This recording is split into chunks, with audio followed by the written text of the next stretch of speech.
قالوا سبحانك لا علم لنا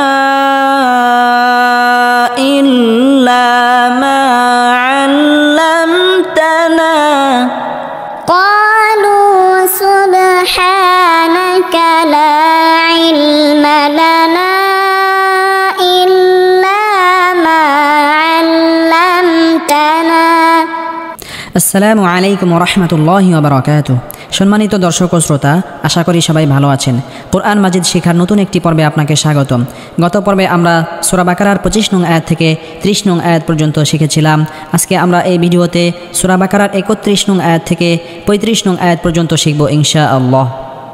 সম্মানিত দর্শক ও শ্রোতা, এই ভিডিওটি এমনভাবে তৈরি করা হয়েছে যে চাইলে আপনি আমার সাথে সাথে পড়ে আমার মতো সহি শুদ্ধভাবে কোরআন মাজিদ পড়তে পারবেন। আর যারা আমাদের এই চ্যানেলে নতুন তারা অবশ্যই চ্যানেলটি সাবস্ক্রাইব করুন। সাবস্ক্রাইব না করলেও একটি লাইক এবং কমেন্ট অবশ্যই করুন, কারণ আপনার লাইক এবং কমেন্টের কারণে ইউটিউব অ্যালগরিদম আরও 100 জনের কাছে আমাদের এই ভিডিওটি পৌঁছাবে, যার ফলে অন্যরাও কোরআন শিখতে পারবে। তাহলে চলুন আমরা আমাদের মূল সবক শুরু করি। আউযু বিল্লাহি মিনাশ শাইতানির রাজীম। বিসমিল্লাহির রহমানির রহিম।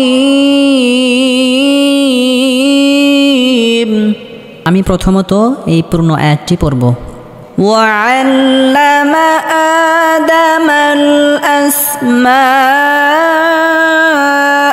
কুল্লাহা সুম্মা আরাদাহুম আলাল মালাইকাতি ফাকাল উনি বিআসমাই হাউলাই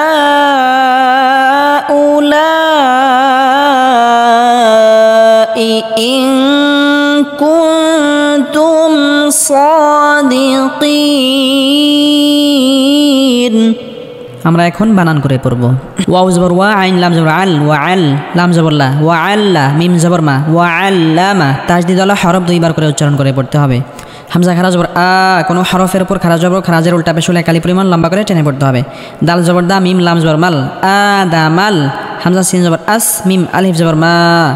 জবরের বাম পাশে খালি আলিফ মাদের হরফের উপর মোটা চিহ্ন আসার কারণে 4 আলিফ পরিমাণ লম্বা করে টেনে পড়তে হবে। আসমা, হামজা জবর আ, আসমা। কাফ লাম পেশ কুল, লাম জবর লা, কুল্লা, হা আলিফ জবর হা। জবরের বাম পাশে খালি আলিফ মাদের হরফ এক আলিফ পরিমাণ লম্বা করে টেনে পড়তে হবে। কুল্লাহা। সা মিম পেশ সুম, মিম জবর মা, সুম্মা। মিমে বা নুনে তাজদিদ হলে সর্বাবস্থায় গুন্নাহ করে পড়তে হবে। আইন জবর আয়, র জবর র, আয় র, দ জবর দ, আয় র দ, হা মিম পেশ হুম, আয় র দ হুম। আইন জবর আয়, লাম লাম জবর লাল, আয় লাল। মিম জবর মা, লাম খারা জবর লা, মালা। কোনো হরফের উপর খারা জবর খারাজের উল্টা পেশ হলে একালি পরিমাণ লম্বা করে টেনে পড়তে হয়। আর খারা জবর খারাজের উল্টা পেশের উপরে যদি মোটা চিহ্ন হয় তাহলে 4 আলিফ পরিমাণ লম্বা করে টেনে পড়তে হবে। আলাল মালা, হামজাজের ই, কাফ জবর কা, মালাইকা, তাজের তি, মালাইকাতি। ফা জবর ফা, কফ আলিফ জবর ক, ফা ক। জবরের বাম পাশে খালি আলিফ মাদের হরফ একালি পরিমাণ লম্বা করে টেনে পড়তে হবে। ফা ক, লাম জবর লা, ফা কলা। হামজা নুন জবর আম, বাজের বি, বি। নুন সাকিনের পরে ইকলাবের হরফ বা আসার কারণে এখানে ইকলাব গুন্না, অর্থাৎ নুন সাকিনকে ছোট মিম দ্বারা পরিবর্তন করে পড়তে হবে। বি। হামজা ওয়াও পেশ উ, বি উ। পেশের বাম পাশে জজমালা ওয়া মাদের হরফ একালি পরিমাণ লম্বা করে টেনে পড়তে হবে। জেরের বাম পাশে জজমালা ইয়া মাদের হরফ একালি পরিমাণ লম্বা করে টেনে পড়তে হবে। বি উ নি। বাজের বি, হামজা সিন জবর আস, বি আস, মিম আলিফ জবর মা। জবরের বাম পাশে খালি আলিফ মাদের হরফ একালি পরিমাণ লম্বা করে টেনে পড়তে হবে। আর মাদের হরফের উপরে যদি মোটা চিহ্ন আসে তাহলে 4 আলিফ পরিমাণ লম্বা করে টেনে পড়তে হবে। হামজা জের ই, বি আসমাই।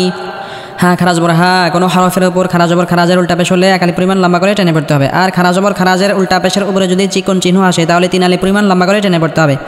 লাম আলিফ জবর লা, জবরের বাম পাশে খালি আলিফ মাদের হরফ এক আলিফ পরিমাণ লম্বা করে টেনে পড়তে হবে। আর মাদের হরফের উপরে যদি মোটা চিহ্ন আসে তাহলে 4 আলিফ পরিমাণ লম্বা করে টেনে পড়তে হবে। হা উলা, হামজা জের ই, হা উলা ই। হামজা নুন জের ইং, নুন সাকিনের পরে ইকফার হরফ কাফ আসার কারণে এখানে ইকফা গুন্নাহ করে পড়তে হবে।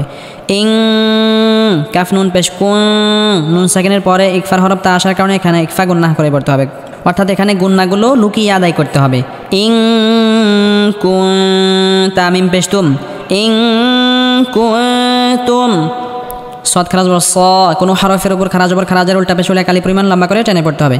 দাল জের দি স দি কফিয়া জের কি, জেরের বাম পাশে জজমালাইয়া আমাদের হরফে কালি পরিমাণ লম্বা করে টেনে পড়তে হবে। নুন জবর না সাদিকিনা। আর মাদের হরফের পরের হরফে যদি ওয়াকফ করা হয় বা থামা হয় তাহলে 3 আলি পরিমাণ লম্বা করে টেনে পড়তে হবে। সাদিকিন। সম্মানিত দর্শক ও শ্রোতা, আমরা এখন পূর্ণ আয়াতটি পড়ব, আমার সাথে সাথে আপনারাও পড়ার জন্য চেষ্টা করবেন। وعلم آدم الأسماء كلها ثم عرضهم على الملائكة وعلم آدم الأسماء كلها ثم عرضهم على الملائكة وعلم آدم الأسماء كلها ثم عرضهم على الملائكة وعلم آدم الأسماء كلها ثم عرضهم على الملائكة ثم عرضهم على الملائكة فقال أنبئوني بأسماء هؤلاء إن كنتم صادقين ثم عرضهم على الملائكة فقال أنبئوني بأسماء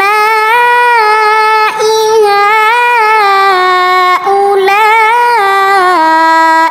إن كنتم صادقين ثم عرضهم على الملائكة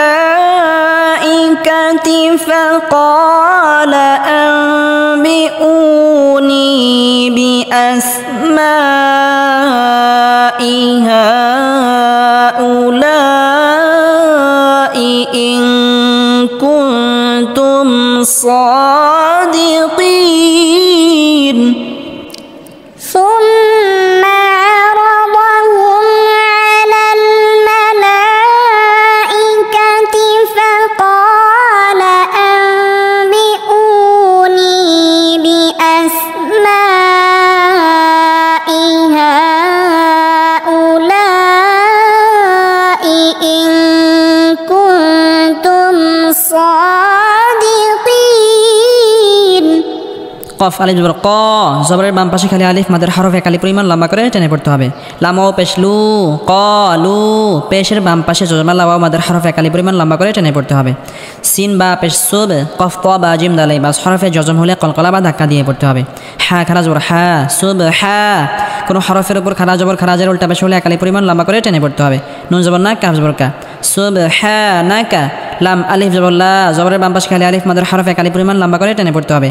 আইন লাম জের আইল, লা আইল, মিম জবর মা, লা ইলমা, লাম জবর লা, নুন আলিফ জবর না, জবরের বাম পাশে খালি আলিফ মাদের হরফের উপর চিকন চিহ্ন আসার কারণে 3 আলি পরিমাণ লম্বা করে টেনে পড়তে হবে। লা ইলমা লানা, হামজা লাম জের ইল, লাম আলিফ জবর লা, ইল্লা, মিম আলিফ জবর মা, জবরের বাম পাশে খালি আলিফ মাদের হরফ, জবরের বাম পাশে খালি আলিফ মাদের হরফ। ইল্লা মা, আইন লাম জবর আইন, লাম মিম জবর লাম, আল্লাম, তা জবর তা, নুন আলিফ জবর না, আল্লামতানা, আল্লামতানা। قالوا سبحانك لا علم لنا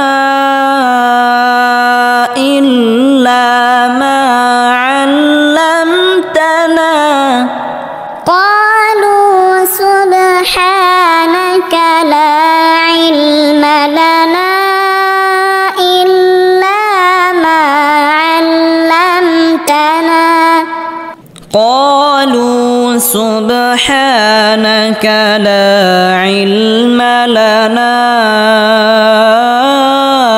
إلا ما علمتنا قالوا سبحانك لا علم لنا إلا ما علمتنا হামজা নুন জার ইন নুনে বা মিমে তাজদিদ হলে গুন্নাহ করে পড়তে হয়। কাফ জবর কা ইন্নাকা হামজা নুন জবর আ নুন সাকিনের পরে ইকফা হরফ তা আসার কারণে এখানে ইকফা গুন্নাহ করে পড়তে হবে, অর্থাৎ গুন্নাকে গোপন করে পড়তে হবে। ইন্নাকা আ তা লাম জবর তাল আ তাল আইন জবর আ লাম ইয়াজ লি আলি মিম লাম পেশমুল আলিমুল হা জবর হা কাফিয়া জার কি হাকি জেরের বাম পাশে জজমালাইয়া মাদের হরফ একালি পরিমাণ লম্বা করে টেনে পড়তে হবে। মিম পেশমু হাকিমু আর মাদের হরফের পরের হরফে যদি ওয়াকফ করা হয় তাহলে 3 আলি পরিমাণ লম্বা করে টেনে পড়তে হবে। হাকিম ইন্নাকা আনতাল আলিমুল হাকিম إنك أنت العليم الحكيم إنك أنت العليم الحكيم إنك أنت العليم الحكيم কফ আলিফ জবর ক জবরের বাম পাশে খালি আলিফ মাদের হরফ একালি পরিমাণ লম্বা করে টেনে পড়তে হবে। লাম জবর লা কলা ইয়া খারা জবর ইয়া কোনো হরফের উপর খারা জবর খারাজের উল্টা পেশ হলে একালি পরিমাণ লম্বা করে টেনে পড়তে হবে। আর খারা জবর খারাজের উল্টা পেশের উপরে যদি চিকন চিহ্ন আসে তাহলে 3 আলি পরিমাণ লম্বা করে টেনে পড়তে হবে। কলা ইয়া হামজা খারা জবর আ ইয়া আ দাল জবর দা মিম পেশ মু আদামু ইয়া আদামু হামজা নুন জবর আন নুন সাকিনের পরে ইকলাবের হরফ বা আসার কারণে নুন সাকিনকে ছোট মিম দ্বারা পরিবর্তন করে পড়তে হবে। আন বা হামজা জার বি আন বি হা মিম পেশ হুম আন বি হুম মিম সাকিনের পরে শুধু 2 জায়গায় গুন্না হয়, বাকি কোনো জায়গায় গুন্না হয় না। মিম সাকিনের পরে যদি বা আসে তাহলে গুন্নাহ করে পড়তে হয়, আর মিম সাকিনের পরে যদি মিম আসে তাহলে গুন্নাহ করে পড়তে হয়। আর কোনো জায়গায় গুন্নাহ করে পড়তে হয় না, স্পষ্ট করে পড়তে হয়। অর্থাৎ মিম সাকিনের যে হালকা আওয়াজ জারি থাকে সেই আওয়াজ জারি রেখে গুন্নাহ ছাড়া উচ্চারণ করতে হবে। বি হুম বি আস হামজা সিন জবর আস মিম আলিফ জবর মা বি আসমা জবরের বাম পাশে খালি আলিফ মাদের হরফ একালি পরিমাণ লম্বা করে টেনে পড়তে হবে। আর মাদের হরফের উপরে যদি মোটা চিহ্ন আসে তাহলে 4 আলি পরিমাণ লম্বা করে টেনে পড়তে হবে। বি আসমা হামজা জার ই বি আসমা ই হা মিম জার হিম বি আসমা ইহিম قال يا آدم أنبئهم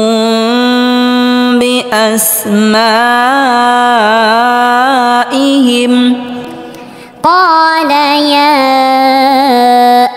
آدم أنبئهم بأسمائهم قال يا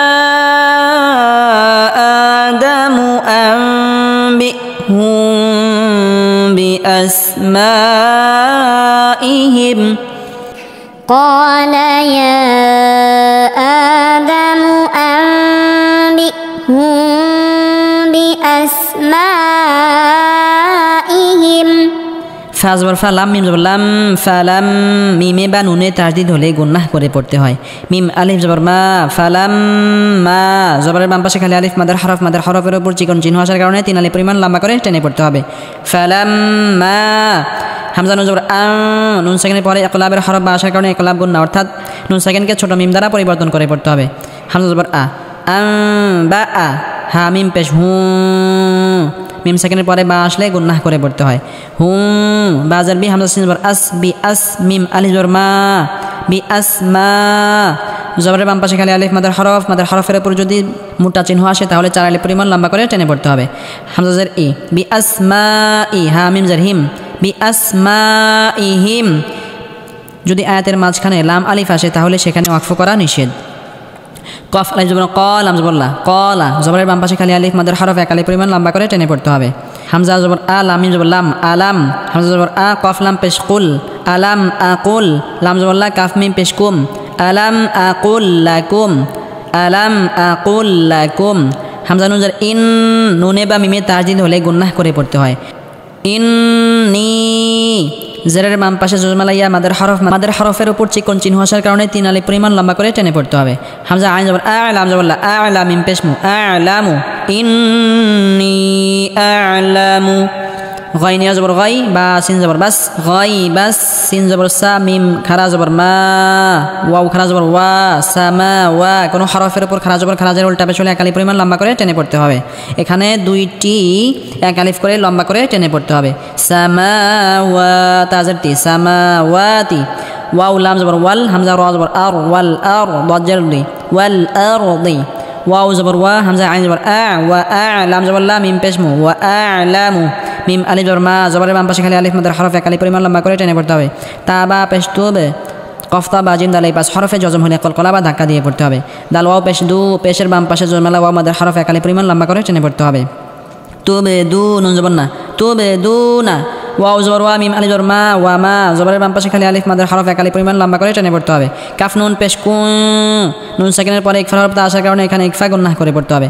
তামিম পেশ তুম কুনতুম তা কাফ জবর তাক তা পেশ তু তাক তু মিম ও পেশ মু তাক তু মু পেশের বাম পাশে জজমালা ওয়া মাদার হরফ 1 আলিফ পরিমাণ লম্বা করে টেনে পড়তে হবে নুন জবর না তাক তু মু না আর মাদার হরফের পর হরফে যদি ওয়াকফ করা হয় তাহলে 3 আলিফ পরিমাণ লম্বা করে টেনে পড়তে হবে তাকতুমুন আর কাফে হালকা বাতাস বের হবে ফালাম্মা আনবাআহুম বিআসমাইহিম ক্বালা আলাম আকুল লাকুম ইন্নী আ'লামু গায়বাস السماوات فلما أنبأهم بأسمائهم قال ألم أقل لكم إني أعلم غيب السماوات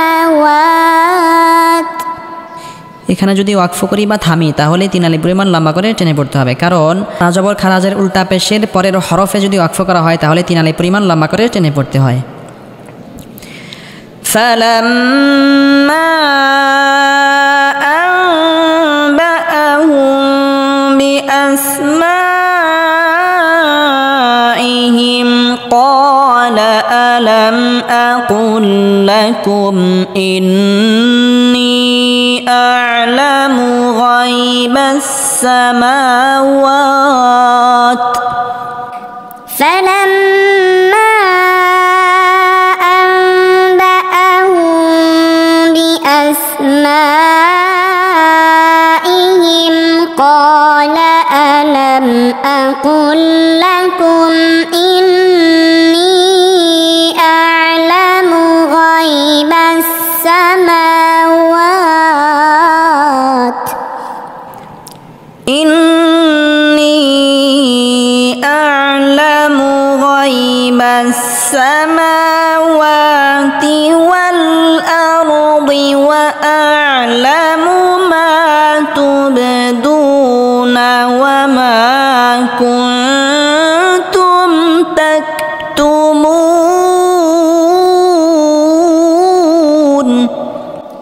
إني أعلم غيب السماوات والأرض وأعلم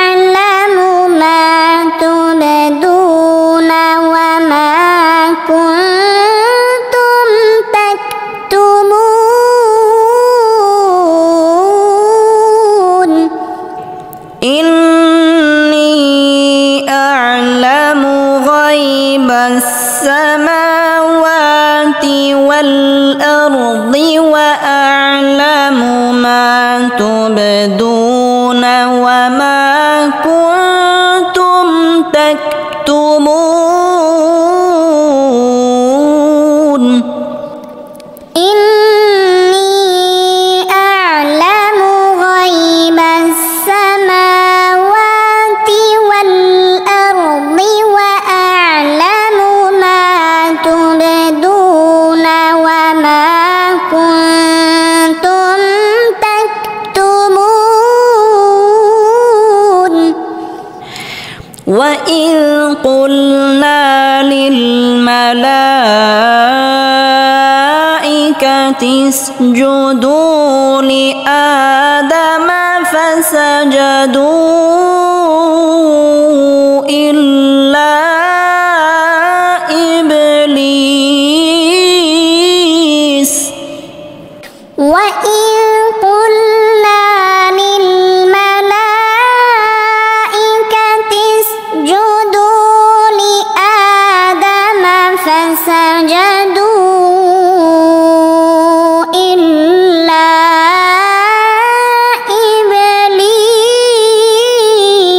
إبليس وإذ قلنا للملائكة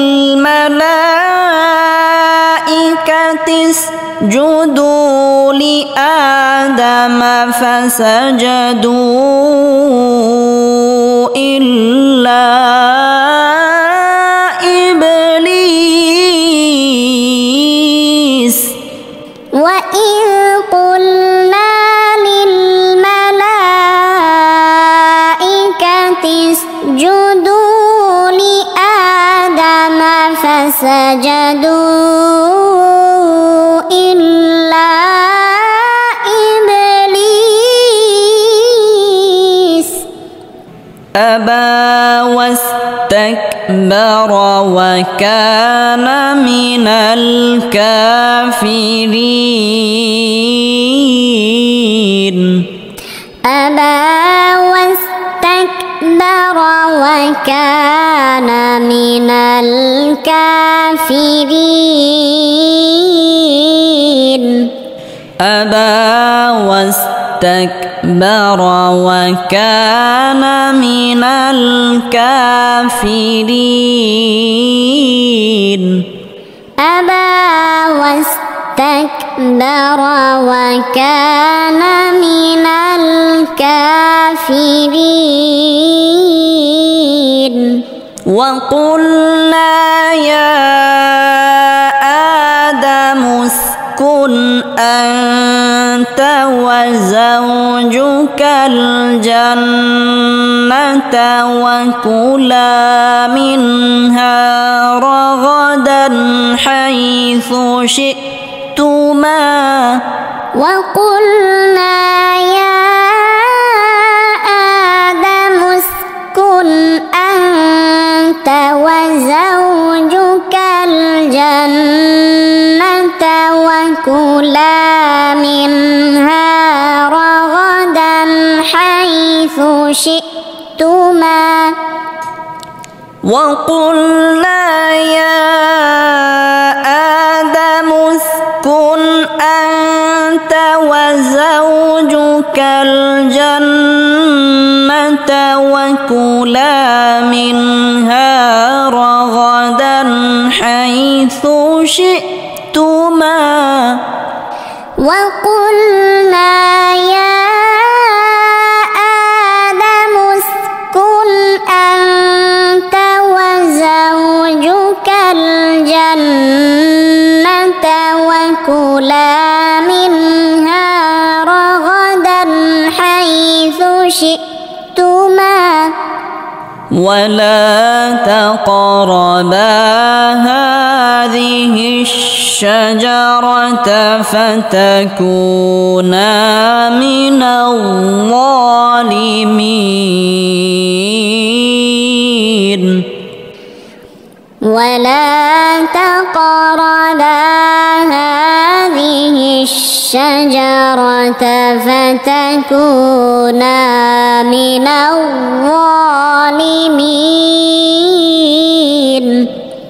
ولا تقربا هذه الشجرة فتكونا من الظالمين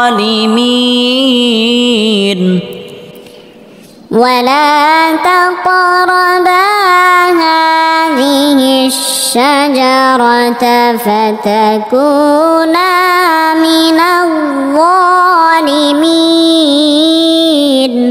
সম্মানিত দর্শক ও শ্রোতা, আজকে আমরা সূরা বাকারার ৩১ নং আয়াত থেকে ৩৫ নং আয়াত পর্যন্ত পড়লাম। সামনের পর্বে আমরা সূরা বাকারার ৩৬ নং আয়াত থেকে ইনশাআল্লাহ শিখব। যারা আমাদের এই চ্যানেলে নতুন, অবশ্যই চ্যানেলটি সাবস্ক্রাইব করুন।